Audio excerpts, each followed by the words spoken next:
Hello, everyone. Thanks for joining us again on the program. I am Nifemi Oguntoye. On March 6, 2025, the Senate suspended Senator Natasha Akpoti-Uduaghan for 6 months. That suspension that should have ended on 4th September 2025. But instead of a return, she reportedly received a letter from the acting clerk of the National Assembly saying her resumption cannot be processed while the case is still before the Court of Appeal. That stance has ignited national controversy. Civil society groups call it undemocratic. Afenifere says it reeks of pettiness. And the NLC has threatened mass protest if she is denied her seat. At stake are not just the rights of one senator, but the integrity of our democratic institutions. Joining me on Beyond the Headlines this hour are two men at the heart of this legal and political standoff. Senior Advocate of Nigeria, Monday Oyekachi-Ubani, Special Advisor on Legal Matters to the Senate President, Godswill Akpabio, while Tijani Jimoh is a member of Senator Akpoti-Uduaghan's legal team. Gentlemen, thank you both for joining me to help put this in perspective. Let's begin with you, Mr. Jimoh. Walk us through the clerk's letter dated 4th of September. What really does it say? And is there any basis for delaying resumption beyond the 6 months? Good evening, Mr. Oguntoye, and thank you very much for having me. So, go ahead, Mr. Jimoh, I can hear you. As regards the...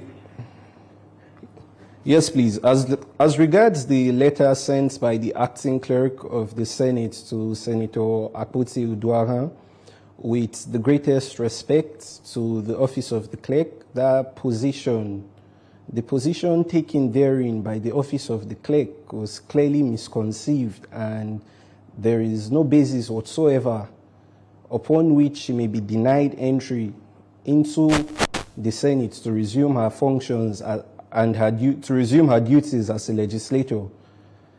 Because when you read that letter, what you see is a selective application and distortion of what the principle of sub judice entails. Sub judice is not a bar. When they say a matter is sub judice, okay, sub judice is meant to restrict parliamentary debates on matters which are before the courts. However, with regards Senator Natasha's suspension, there is no debate whatsoever to be heard. The Senate considered, quote and unquote, what they considered misconduct and found, albeit in breach of a subsisting court order, and suspended her for the 6 months period, which has now come and gone. But Mr. And the Jimoh, issue before the court at this... Let me just jump in quickly. What exactly is before the Court of Appeal? Who appealed, on what grounds, and what issues are being contested? Okay, so there are a number of appeals before the Court of Appeal. The Senate had appealed the judgment of the Federal High Court.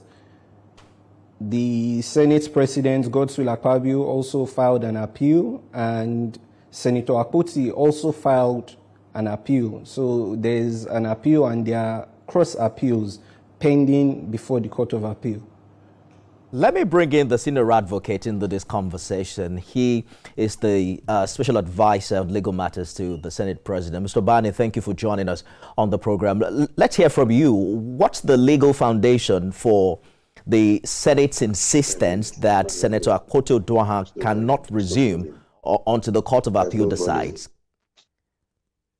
Mr. Bani, can you point us to any constitutional provision or standing order that actually supports the Senate's insistence that the senator cannot resume until the Court of Appeal decides?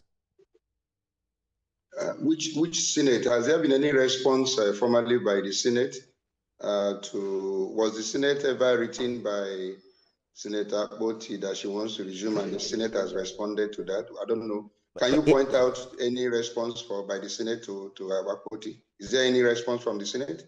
Is the Senate denouncing the purported letter written by the acting clerk, Senior Advocate? It's not a question of denouncing. The proper procedure, which I think the lawyers of Senator Akpoti should be advised, is that they should do the right thing.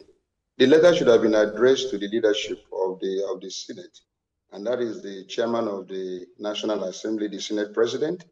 Or in the alternative, there are lawyers who are in this particular matter that is in court, both at the lower court and the Court of Appeal. They should have addressed the letter to the lawyers representing the parties in the matter, saying, look, the 6 months suspension has actually expired, is about expiring, that they want to ensure that the woman resumes, upon a lapse of, whenever the Senate resumes. Presently, the Senate is on recess. I hope you are aware of that. To resume on the 24th of September, Senior Advocate, what I was referring to really is the clerk's letter that cites sub judice. Just a minute, sir. That cites sub judice because the Federal High Court already seemed to have ruled against the suspension. Shouldn't the Senate comply with the judgment? I don't understand. Which court ruled against suspension? Which of the courts? Well, the court in some way or the other appealed to the Senate to allow the distinguished resume duty. You are talking about an appeal and also asked them to review their rules. There was no judgment. That's what we've been saying all along. That actually what happened in Senator Natasha's matter was that she was invited by the Ethics Committee, if you remember, to appear because of issue of misconduct that was alleged. And she rushed to court in order to challenge that invitation. While that invitation was lingering, and she was suspended. She never in any way amended her pleadings in order to reflect the suspension. She was still attacking the issue of the invitation and also attacking the fact that she was not allowed to speak from the seat she was, trying to air her grievances, why not going to the proper seat that was allocated to her. That was what the court decided. And all the matters were resolved against her and others. So when you say there was a favorable judgment by the court, there was no such judgment. But that's the point I'm making, Senior Advocate, that the position of the High Court was such that the Senate should allow Senator Akpoti to resume. If that is the position of the court, why is the acting clerk now giving sub judice as an excuse for not allowing her to resume? Can I answer your question? What I'm saying is that the Senate presently is on recess. Immediately, the Senate resumes. Every matter that pertains to Natasha's resumption will be dealt with. And I can assure you that the Senate that is actually a Senate of law that respect the rule of law, we told the line of legality in addressing our issue. I don't think that we are only trying to hit up the politics. There is no reason for all this that is occupying the space. We have more important issue to discuss about our nation. That is issue of insecurity, that is issue of economic issue, and not issue of Natasha. 2 months ago, it was Natasha every day and all that. We are going back to that same thing and all because the woman wants to be in the news all the time. And she likes it. She craves it and then try to paint the institution she wants to go and, be a representative, in the bad light.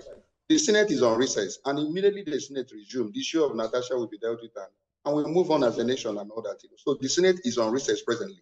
So there is nowhere the Senate will want to toe the line of illegality and all that. They will look at it and address the issue. This issue of eating the polity and Natasha occupying the space is what she desires. And we are giving vent to it. We don't want that to happen. Allow me to bring in Mr. Jimo for a minute and then I'll be back to you. The bone of contention has been the letter written by the acting clerk, which was specific as to whether or not the distinguished senator will be allowed to resume on the expiration of a suspension, and that letter did make reference to sub judice, and that was the issue I raised earlier. But Mr. Jimo, legally speaking, if suspension expired on September 4, does the senator have an automatic right to resume?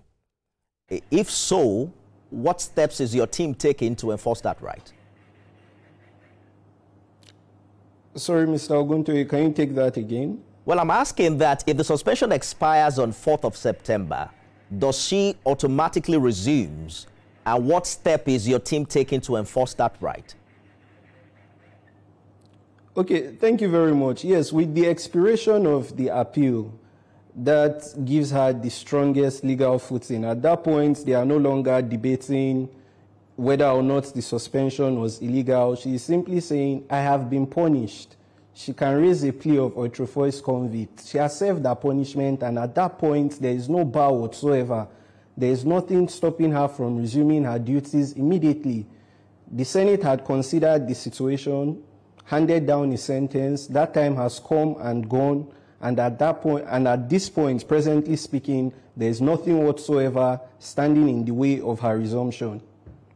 But some say that this stalemate could drag on for months. Is your principal willing to withdraw the case in court, at least temporarily, to allow for a political solution and immediate resumption, especially in the interest of our constituents who have been voiceless for 6 months now?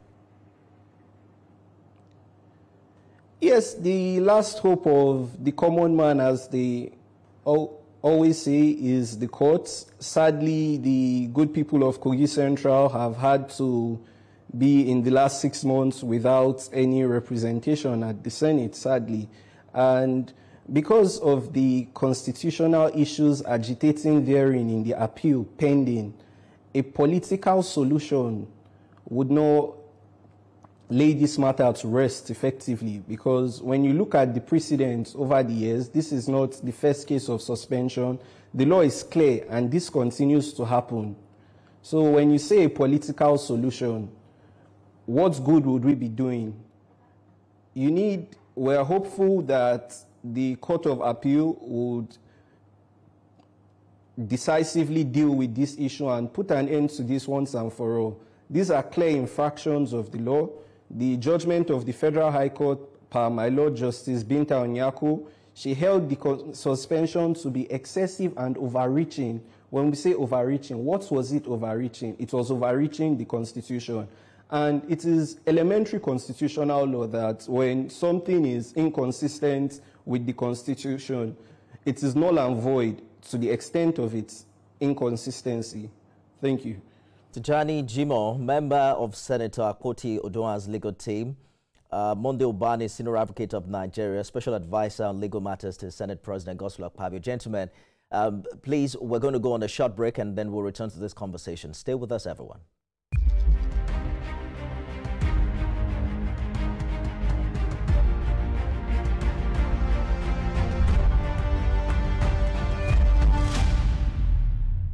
Gentlemen, thank you for staying the course on the show. I'm coming to you now, senior advocate. There is the political implication of this quagmire. Over 600,000 people in Kogi Central are currently without a senator. Does that bother the Senate? And is the institution of the Senate comfortable with what many now refer to disenfranchising them while this legal back and forth continues? As I said earlier, the Senate is a lawful institution. It's an institution where members from various states of the Federation come to represent their constituents and are interested in effective representation by members. But that does not stop a member who has committed an infraction from being punished in accordance with their standing rules. If you remember that a court itself approved of that suspension and said there is nothing illegal about it, what the court was only saying is, review your rules in order to ensure that in terms of punishment, it does not in any way affect effective representation by any member who has actually offended offended any rules of the Senate. And so the issue of punishment is allowed, has been recognized by all the court's judgment, both in Ndume's matter and all other senators or House of Rep members that have been punished by law. There is evidence of the fact that court have always agreed that members can be punished. And then even in this particular instance, the court approved of it. But the issue of effective representation is what the Senate is interested that any member should in any way represent the people that have elected him or her to be at a particular Senate at any point in time. But where there is an infraction, it will not in any way affect the fact that that particular member ought to be punished. That is very important. And as I said earlier, she has served her sentence and all that. The Senate clearly is on recess. When they resume, they will look into this particular matter. And as I said earlier, they will toe the line of legality and the appropriate decision taken about her resumption in order to carry out her constitutional duty of effective representation of our constituents. And so we are only hitting the politics. Yes. I hear you clearly. What some members of the civil society, organized labor and opposition are saying is that she has served her time. she has been punished, that the letter from the acting clerk was not called for, making reference to sub judice. But critics also say that this matter could have been resolved politically rather than through protracted legalism. If Senator Akpoti-Uduaghan were to consider withdrawing the case, do you think Senate leadership will be open to an immediate reinstatement? Yes, I will not be in a position to compel her to withdraw her matter. If she wants to have any matter addressed by way of court coming into addressing her grievance, is allowed in law. But the point is that, as you really pointed out, there is diplomacy in everything we do in life, you know, and she is a first-timer in the house. If things like this happen and they gave you an option, apologize and move on. I mean, it had happened to several senators, and they took that particular option. But she has the right not to, and say, I want to pursue my matter to a logical conclusion. It's her choice, you know. But I think if there is wisdom, and Bible says in all our getting, we must get it, you know, there are certain things that can be resolved without going this entire hog, you know, in pursuing legal matter, where leaders can come in, where elders can come in and say, what is the issue? And they sit down on a round table, and before you know, the matter is resolved. But if she chooses the path she's choosing and all that, good and fine for her. Nobody is going to stop her from doing that. But I think that it would have been better, you know, followed by diplomacy, by reaching out, and before you know, the matter is resolved, and an effective representation of our constituency should be a primary concern and all that, and not this issue of a protracted legal battle that can take many years. It can from the Court of Appeal, and anyone can lose, and then we now go to Supreme Court. Before you know it, the 4 years is all over and all that. So I would have loved a more practical approach that will actually bring this matter to a peaceful conclusion. But she chooses the path of fight. It's good and fine. Nobody is going to advise her. She has to advise herself. That is what I think, sir. Let me bring in Mr. The spokesperson, a member of the Senator Natasha legal team, Mr. Jimo, into this conversation. You know that some civil groups argue that this case is bigger than the distinguished senator, that it's about whether the Senate can sideline court judgments and silence dissent. Do you worry that dragging this out could deepen political bad blood? We've talked about the impact it will have on our constituents, even if you eventually win in court. All right, thank you. So, yes, the case, if you say it is bigger than the senator, firstly, there are a number of issues agitating in the appeal.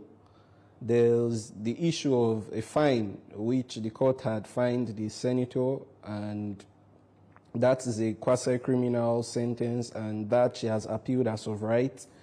So the appeal pending before the Court of Appeal goes beyond the immediate suspension. It goes beyond the immediate suspension.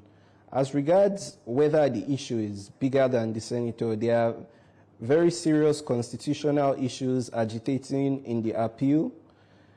The learned silk, the spokesperson to Senator Akpabio, had made some references that the courts had not held the suspension to be illegal, but the case now is, this is a very narrow case.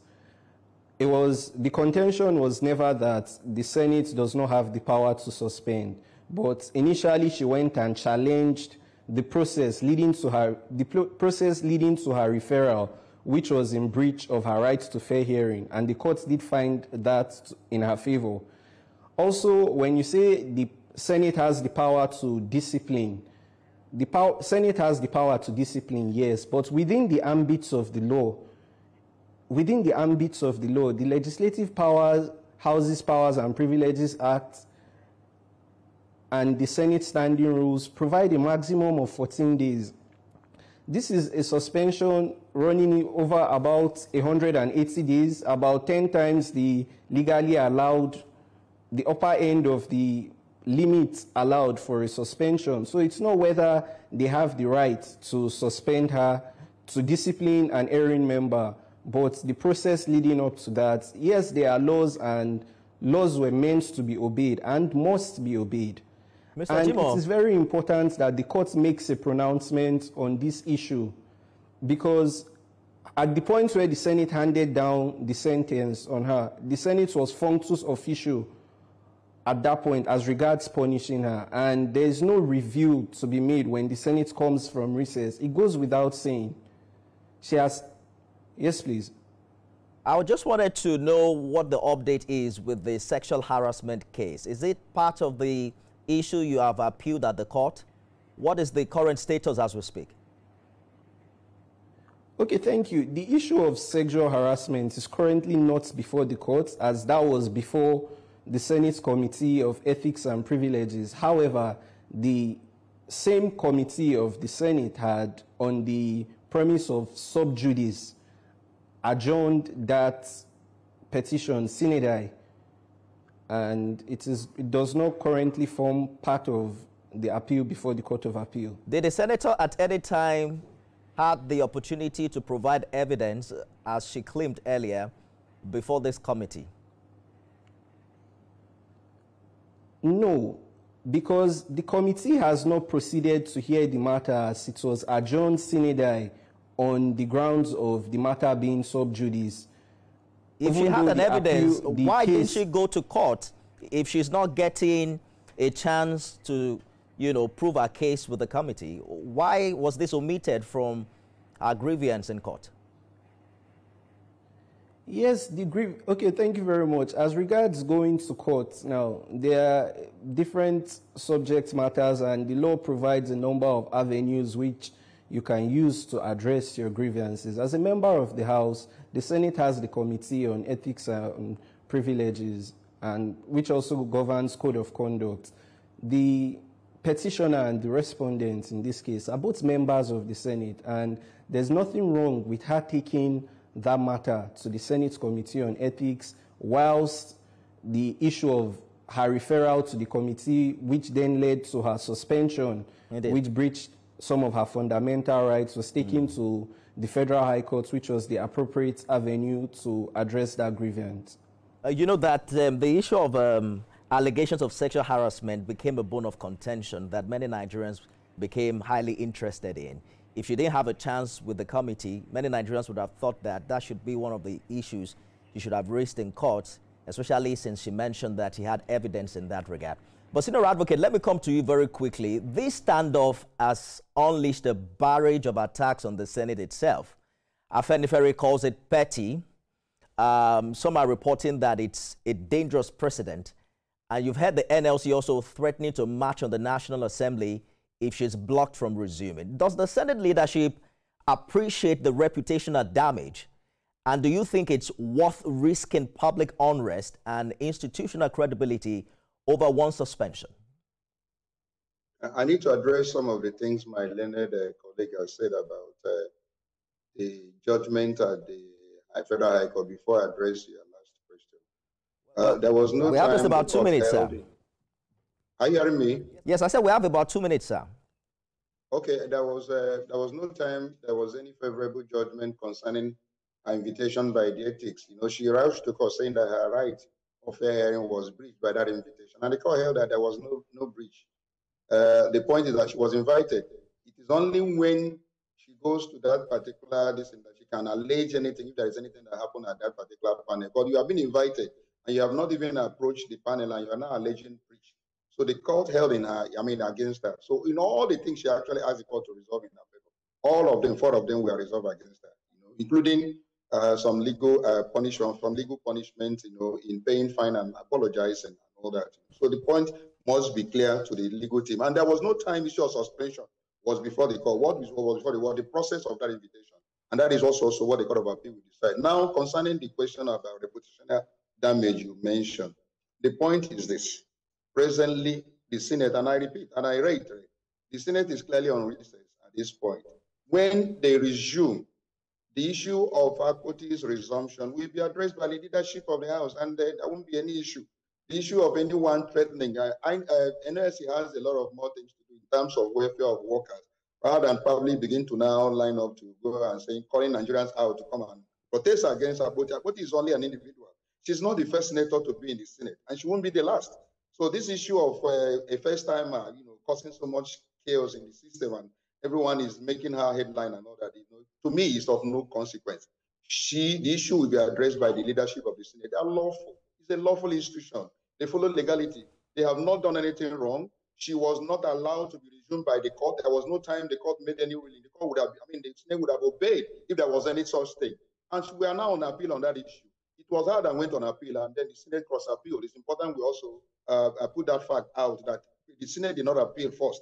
She was the first person to go on appeal. Right. And the Senate had to cross-appeal. So it's important we put that out. So for the most important I want to say is that the Senate is a Senate of law. They follow the rule of law. And it's a highly respected institution. So there is no way they want to do anything that is illegal. At the fullness of time, when they resume, the issue of Akpoti will be addressed, and that will put to rest. The issue of NLC threatening and everyone threatening and all that. We're only hitting up the politics. The right thing will be done at the right time. And I'm putting it to you that the Senate is on recess. When they resume, the issue of Akpoti will be addressed. Mother Bani, special advisor on legal matters to the Senate President Godswill Akpabio, Senior Advocate of Nigeria. Thank you for joining us. Tijani Jimo is a member of Senator Akpoti-Uduaghan's legal team. Gentlemen, thank you for joining us on the program. We'll continue this conversation subsequently. The distinguished senator is one out of about just 4 female senators. Critics say she served her punishment. All eyes on the Senate. Just like the senior advocate said, when it resumes plenary, all eyes on the Senate as to the decision it will make in this very sensitive matter. Stay with us, everyone. We're back next week with more. I am Nifemi Oguntoye.